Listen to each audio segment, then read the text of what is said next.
அதுக்கு அடுத்து கிருஷ்ண ஜெயந்தி செலிப்ரேஷனும் சேர்ந்து பண்றோம். சரியா? சரி, மிஸ் பண்ணிடலாமா? நம்ம பர்த்டே பேபி முன்னாடி வர சொல்லுங்க. போங்க தம்பி உள்ள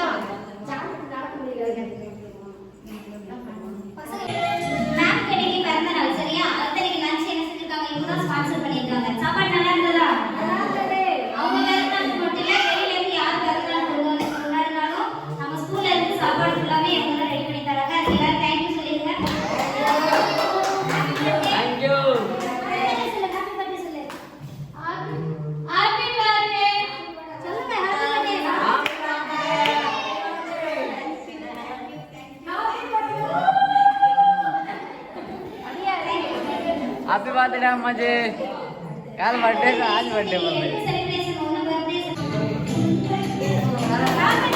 हैप्पी बर्थडे